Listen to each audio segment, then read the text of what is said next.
Hello guys, punta kaming embassy, Philippine Embassy. Yun yung kasama ko. Hello, mga shoutout. Punta kaming embassy. Nagla-live din kanina ba? Hindi to live, no? Recording. Punta kami. Okay, makita nyo mamaya ang Philippine Embassy in Moscow. See you later. Vaccine, may yellow card pa. Pero kayo wala na pero no. Ito guys, papunta kami. Ito ang way papuntang Philippine Embassy in Moscow. Tingnan nyo guys, ang ganda ng view. Ito ang business center ng Moscow. Ang gaganda ng mga building dito. Ang tataas. Tingnan nyo, oh, ang ganda. Yan ang way papuntang embassy. Kaya nag-enjoy kami dyan sa tanawin. Ang ganda. Pati rin kayo guys, tingnan nyo. Ayan, nakarating na kami sa Philippine Embassy. Yan ang mga decoration. Yan, daming tao. Grabe ang tao. Grabe ang tao. Maglim kami ng pagkain guys. Kahit saan, maraming tao. Celebration sa Independence Day sa Moscow. Yan, yung pagkain. Dapat hindi ko muna kinain yung pansit sa bahay. Yan. Pwedeng ibaon, di ba? Pwedeng ibaon. Dito, LK. Ayan na yung food ko. I-barbecue na po. Thank you. Oh. Wait. Hi! Ayan sila. Daming tao. Madapa pa tayo dito. Daming tao. Mag-picture daw kami. Punta kami sa labas. Grabe yung ano, oh. Grabe yung mga pagkain. Sobrang dami, oh. Ayan. Grabe, tapsilog mga pagkain Pinoy. Pwede kaming bumili mamaya, guys. Oh, ayan, oh, maraming mga tinda. Doon, puro maraming mga mga tinda. Makabili tayo mamaya, oh. Ayan, oh, mga Filipino products. Ayan.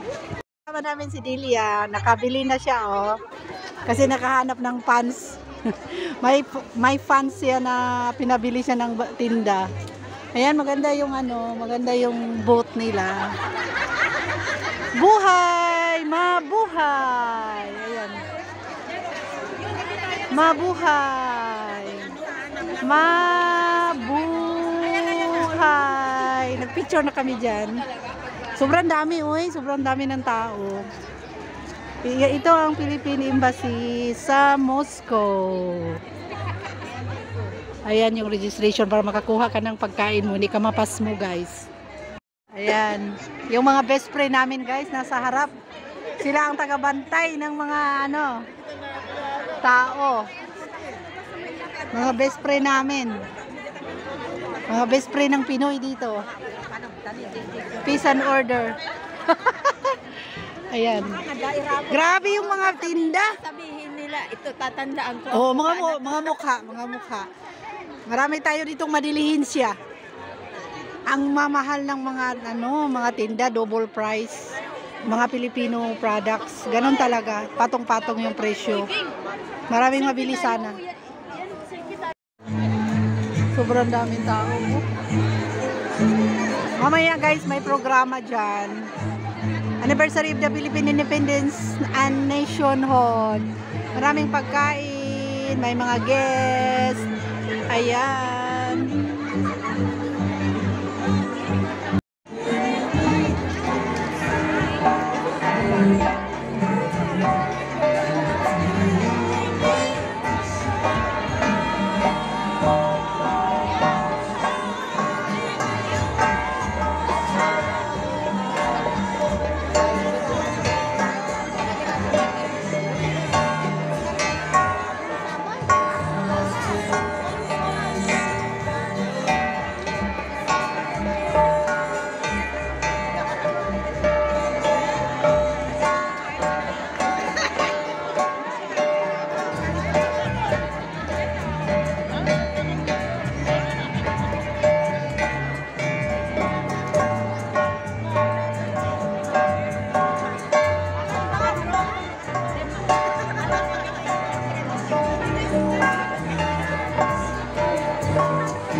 Next is Ginong Manny J. Aguilera, wearing the House Festival from Leyte.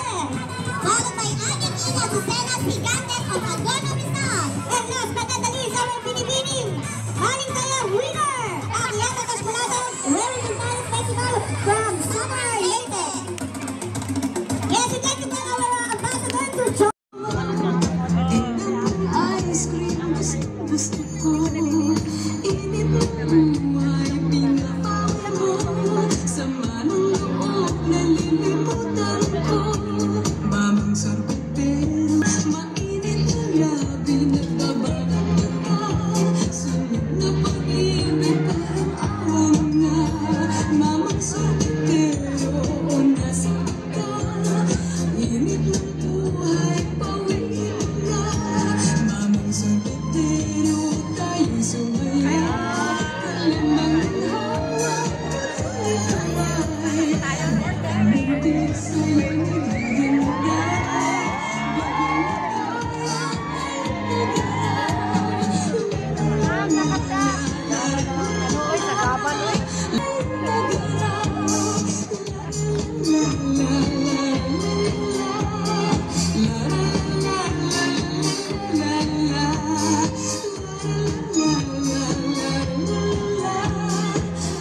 Cups of plastic bottles as well as the sun.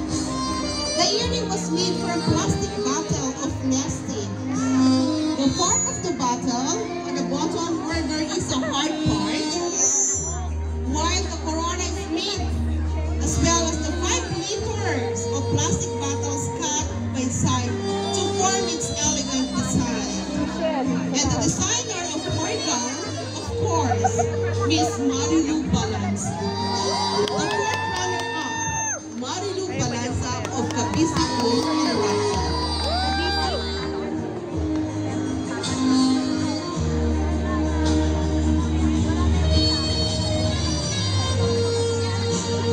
Our third runner-up, wearing this gown was Megan Roche. The materials are new paper, duct tapes, rolls, and paper bags. Yun talaga yung masabi ko.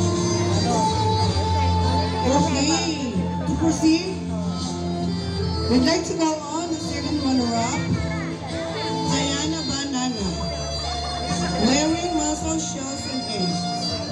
She said, she chose mussel shells, bihira mo itong makita as a recycled piece. Kasi, this is one of my favorite food. Dito pumasok sa ideya ko na magtulog. At first, parang imposible at hindi maganda yung outcome kasi medyo kapos sa materials at mahirap mag-ipon ng ahong shells. Pero nakaisip kami ng ways. So combine namin yung mussel shells with eggshells. Mahirap siyang gawing actually. At medyo nagsisi ako sa part na ito yung choice ko for my model, pero after seeing every improvement of it day by day, nakikita ko unti-unti yung ganda niya. Finally, nakita ko yung aking pinaghirapan na masterpiece. Need ko lang talaga ng mahabang pasensya. From the bottom of her gown, cartoon, parcel paper, chips, foil, and glue. Finally, the design was done. I was thrilled and delighted by the CD and the cupboard inspirations. It was created from scratch to hatch.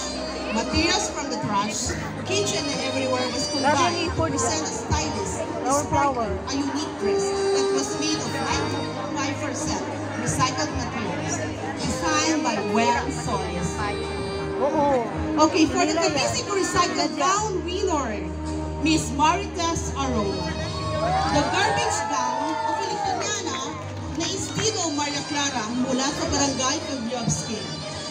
Isang napakagonggang bulaklaki na gawa sa iba't ibang klase ng basura, tulad ng plastic, mula sa bote ng mga inumin, bote ng likido ng sabon, kapsula o kapla ng kape, mga balat na iba't ibang klase spawn ang recycled gown of Cavite. Second runner-up, Diana Banana. Fourth runner-up, Marilu Balanza. Second runner-up, Diana Banana. First runner-up, Presi Monteclaro. And the Cavite Recycled Gown winner, Miss Marites Aroma.